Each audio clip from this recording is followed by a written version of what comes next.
Hello and welcome back to my channel. आज हम सबसे ज़्यादा पूछे जाने वाले टॉपिक मल्टीविटामिन कब लें, कैसे लें और क्यों लें, इन सब सवालों पर बात करेंगे। आज के बिजी माहौल और गलत खान पान और रहन सहन की वजह से हमारे हेल्थ पर कई बुरे प्रभाव पड़ रहे हैं। इसके ऊपर कोरोना जैसी महामारी ने भी कहीं ना कहीं हमारे हेल्थ पर गंभीर प्रभाव छोड़ा है। विटामिन्स ऑर्गेनिक कंपाउंड होते हैं जिनकी बहुत कम मात्रा ही शरीर के लिए ज़रूरी होती है और इतनी मात्रा एक अच्छी डाइट से हमें मिल जाती है। मल्टीविटामिन कमी से कई बीमारी हो सकती है जिनके इलाज या बीमारियों से बचने के लिए मल्टीविटामिन को दवाइयों की तरह लेना पड़ता है।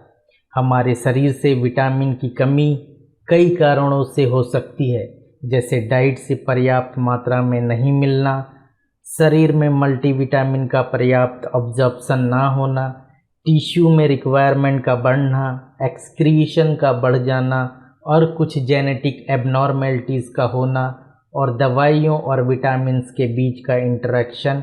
यह कुछ कारण है जिनकी वजह से हमारे बॉडी में मल्टीविटामिन्स मतलब विटामिन्स की कमी हो सकती है। ऐसे में हम सबके मन में ये सवाल उठता है कि क्या मल्टीविटामिन लेना चाहिए या किसको लेना चाहिए। तो इस वीडियो में हम आपको उन लोगों के बारे में बताएंगे जिन्हें मल्टीविटामिन लेना चाहिए।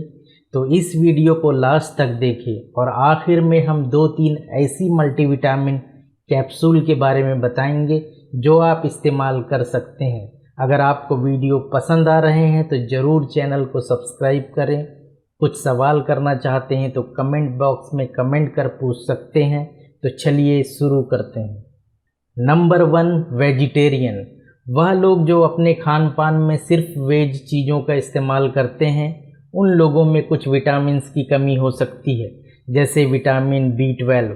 विटामिन B12 मुख्य रूप से एनिमल प्रोडक्ट से ही प्राप्त होता है। वेजिटेरियन लोगों में विटामिन B12 की कमी होने की संभावना बनी रहती है। इसके अलावा कैल्शियम, जिंक, विटामिन D3 और ओमेगा 3 फैटी एसिड की कमी होने की संभावना भी बढ़ जाती है। विटामिन B12 जिसे कोबालामिन के नाम से जाना जाता है, पानी में घुलनशील विटामिन है जो शरीर और मस्तिष्क के लिए बहुत आवश्यक होता है। विटामिन B12 तंत्रिका तंत्र यानी नर्वस सिस्टम को सुचारू रूप से चलाने के लिए और रेड ब्लड सेल के निर्माण में आवश्यक होता है। यह विटामिन आपके हार्ट, मूड, स्किन, हेयर और डाइजेस्टिव और एनर्जी लेवल को सही रखता है। विटामिन B12 की कमी से कई तरह के रोगों के होने की संभावना बन जाती है। नंबर 2, ओल्ड एज लोगों। ओल्ड एज लोगों में डाइजेशन की प्रॉब्लम होती है, डाइट भी कम हो जाती है और खाने से मिलने वाले मल्टीविटामिन्स और मिनरल्स का एब्जॉर्प्शन भी कम हो जाता है, जिससे ओल्ड एज लोगों में खाने से पर्याप्त मल्टीविटामिन नहीं मिल पाता है, जिसकी वजह से कई तरह की प्रॉब्लम आने लगती हैं, जैसे हड्डियों का कमज़ोर होना, खून की कमी, कम दिखाई देना और याददाश्त का कम होना। Number 3, pregnant women. प्रेगनेंसी में पोषक तत्वों मतलब न्यूट्रिशंस की रिक्वायरमेंट बहुत अधिक बढ़ जाती है और यह माँ और बच्चे दोनों के लिए बहुत ज़रूरी है। पोषक तत्वों की कमी आने वाले बच्चे में कई तरह की एबनॉर्मेलिटी क्रिएट कर सकती है, इसलिए प्रेग्नेंट वूमेन को ख़ास तौर पर इन चीज़ों का ध्यान रखना चाहिए। पहले तो यह कोशिश करना चाहिए कि खान पान से ही अधिक से अधिक पोषक तत्वों को, न्यूट्रिशंस को लिया जाए और समय पर डॉक्टर से चेकअप करवाया जाए। अगर फिर भी विटामिन्स, मिनरल्स और न्यूट्रिशंस की कमी होती है तो डॉक्टर की सलाह के अनुसार इसे दवाई या हेल्थ सप्लीमेंट्स के रूप में लिया जा सकता है। Number 4, lactating women. Lactating women delivery के बाद काफ़ी कमज़ोर हो जाती हैं और उसे इस हालत में बच्चे को फीडिंग करवाना पड़ता है। पोषक तत्वों की कमी से माँ और बच्चे दोनों पर बहुत बुरा असर पड़ सकता है। कुछ विटामिन छोटे बच्चों की ग्रोथ के लिए बहुत ज़रूरी होते हैं जो फीडिंग से नहीं मिल पाते हैं। इस कंडीशन में डॉक्टर की सलाह से विटामिन्स को लेना ज़रूरी हो जाता है। नंबर 5, मैल एब्जॉर्प्शन कंडीशन। कोई भी ऐसी हेल्थ कंडीशन या बीमारी जो नॉर्मल डाइजेशन प्रोसेस में इंटरफेयर करती है, एक या कई पोषक तत्वों के खराब एब्जॉर्प्शन के जोखिम को बढ़ा देती है। उदाहरण के लिए सीलिएक, अल्सरेटिव कोलाइटिस या सिस्टिक फाइब्रोसिस जैसी बीमारियां। कुछ सर्जरी भी होती हैं जिसमें पाचन अंगों के कुछ हिस्सों को हटा दिया जाता है, जैसे वजन घटाने के लिए गैस्ट्रिक बाईपास। इसके अलावा बहुत ज़्यादा उल्टी, दस्त का कारण बनने वाली बीमारियां भी हमारे न्यूट्रिशंस को, पोषक तत्वों को एब्जॉर्ब होने से रोक सकती है। शराब की लत भी कई vitamins, vitamin B, vitamin C सहित कई पोषक तत्वों के एब्जॉर्ब होने को रोक देती हैं। Number 6, certain medication. Blood pressure को कम करने के लिए आमतौर पर दी जाने वाली कुछ दवाइयाँ जैसे डायूरेटिक शरीर में मैग्नीशियम, पोटेशियम, कैल्शियम के स्टोरेज को ख़त्म कर सकती हैं। एसिड रिफ्लक्स और हार्टबर्न के लिए प्रिस्क्राइब की जाने वाली प्रोटॉन पंप इनहिबिटर दवाइयाँ जैसे पेंटोप्राजोल विटामिन बी और कैल्शियम और मैग्नीशियम के एब्जॉर्प्शन को रोक सकती हैं। पार्किंसन रोग के लिए प्रिस्क्राइब लेवोडोपा और कार्बिडोपा नाम की दवाइयाँ विटामिन B6 और B12 के एब्जॉर्प्शन को कम कर सकती हैं। तो इस तरह की मेडिसिन लेने वाले व्यक्तियों के लिए ज़रूरी हो जाता है कि वो मल्टीविटामिन सप्लीमेंट्स का उपयोग करें।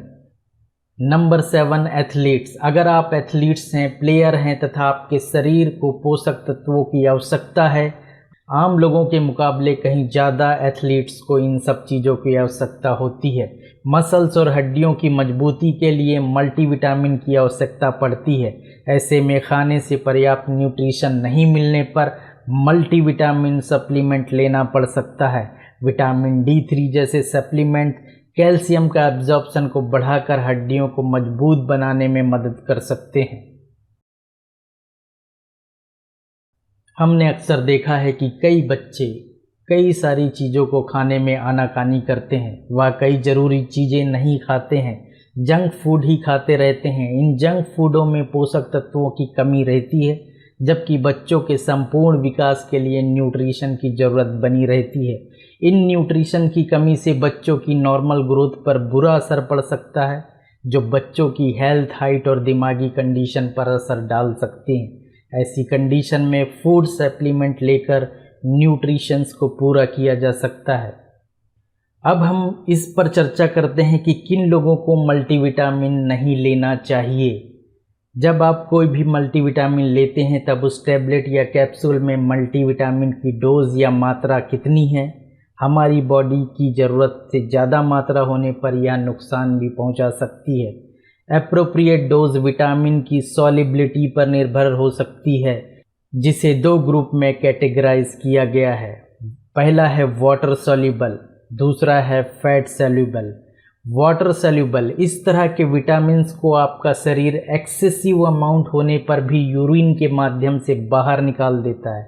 वाटर सॉल्युबल विटामिन्स होते हैं विटामिन बी कॉम्प्लेक्स और विटामिन सी। इसका मतलब यह हुआ कि यह हमारे बॉडी से निकल जाते हैं और हमारी बॉडी में एक्यूमुलेट होकर टॉक्सिसिटी प्रोड्यूस नहीं कर सकते हैं।